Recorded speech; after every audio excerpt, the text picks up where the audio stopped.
Universal ক্রেডিটে self employ কীভাবে কাজ করে এবং মিনিমাম ইনকাম ফ্লোর সেলফ এমপ্লয়ের জন্য কীভাবে নির্ধারণ করা হয়।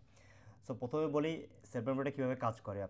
আপনি যখন ইউনিভার্সাল ক্রেডিটে সুইচ করছেন অথবা অ্যাপ্লাই করছেন অথবা আপনি এমপ্লয় থেকে সেলফ এমপ্লয় সুইচ করছেন ইউনিভার্সাল ক্রেডিটে, তখন আপনাকে একটা স্টার্ট আপ পিরিয়ড দেয়। প্রথম যেদিন আপনার অ্যাপয়েন্টমেন্ট থাকে আপনাকে একটা স্টার্ট আপ পিরিয়ড দেয়। স্টার্ট আপ পিরিয়ড মানেটা হচ্ছে এই 12 মাস আপনার স্টার্ট আপ পিরিয়ড, আপনি আপনার বিজনেস অথবা সেলফ এমপ্লয় ডেভেলপ করবেন। ওই টাইমটাতে ওরা কোনো মিনিমাম ইনকাম অথবা মিনিমাম ইনকাম ফ্লো নির্ধারণ করে দিবে না। কারণটা ওরা জানে যে 12 মাসে আপনার হয়তো বা ওই টাইমটাতে আপনি অনেক স্ট্রাগল করতে পারেন ফাইন্যান্সিয়ালি, আপনার বিজনেস দাঁড় করাইতে হবে, আপনি হয়তো বা লার্ন করতেছেন, এটা হইতে পারে বিল্ডার, এটা হইতে পারে ক্যাবিং, অনেক কিছু। সো যার কারণে ওরা প্রথম 12 মাস এটাকে বলে স্টার্ট আপ পিরিয়ড অথবা গ্রেস পিরিয়ড ওদের ভাষায়, ইউনিভার্সাল ক্রেডিটের ভাষায়। মানে তখন আপনাকে কোনো মিনিমাম ইনকাম ফ্লোর ওরা দিবে না। আর তখন আপনাকে জাস্ট ওরা 3 মাস পর পর একটা অ্যাপয়েন্টমেন্ট দিবে, আপনার সেলফ এমপ্লয় কেমন চলতেছে, ইনকাম হচ্ছে কিনা, এক্সপেন্স হচ্ছে কিনা, মাঝে মধ্যে ওরা জিজ্ঞাসা করতে পারে ব্যাংক স্টেটমেন্টের কথা।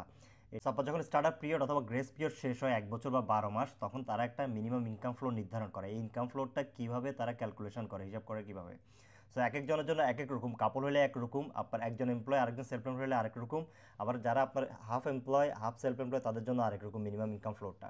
সো বেসিক রুল যেটা আপনার ওরা মিনিমাম ইনকাম ফ্লোরের ক্ষেত্রে অ্যাপ্লাই করে সেটা হচ্ছে, ধরেন আপনার সব কিছু বিবেচনায় নিয়ে, আপনার বাচ্চা আছে, বউ আছে, ফ্যামিলি আছে, সব কিছু দেখার পরে, বিবেচনা নেওয়ার পরে তারা এই জিনিসটা নির্ধারণ করে।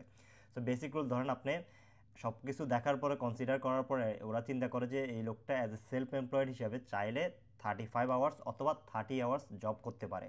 এখন 30 আওয়ার্স যদি আপনি কাজ করেন অ্যাজ এ সেলফ এমপ্লয়েড হিসাবে, অথবা 30 আওয়ার্স আপনি অ্যাজ এ সেলফ এমপ্লয়েড হিসাবে টাইম দেন, তাহলে আপনি পার আওয়ার মিনিমাম ওয়েজেস যদি ওরা হিসাব করে, মিনিমাম ওয়েজ হিসাবে আপনি 11 পাউন্ড .4444 যেটা, সেটা আপনি পাওয়ার কথা পার আওয়ার। এখন আপনি যদি 30 আওয়ার্স জব করেন, আপনার মিনিমাম ফ্লোরে ওরা বাইর করছে এভাবে যে উনি ভদ্রলোক 30 আওয়ার্স জব করে, 30 আওয়ার্সেরকে আপনার